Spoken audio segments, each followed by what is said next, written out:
Welcome to section 2 of the complete web developer course. Now that you're all set up with your text editor and browser, we're going to be cracking straight on with HTML, which is the basic language of every website.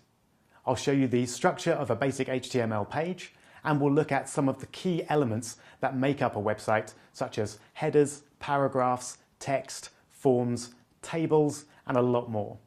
At the end of the section, you'll be making a real website as a challenge.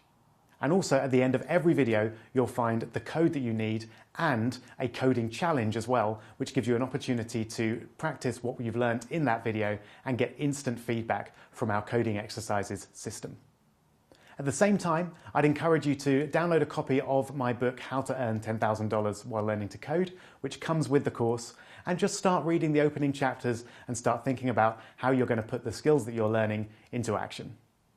Enjoy this section, and I'll see you at the beginning of section 3.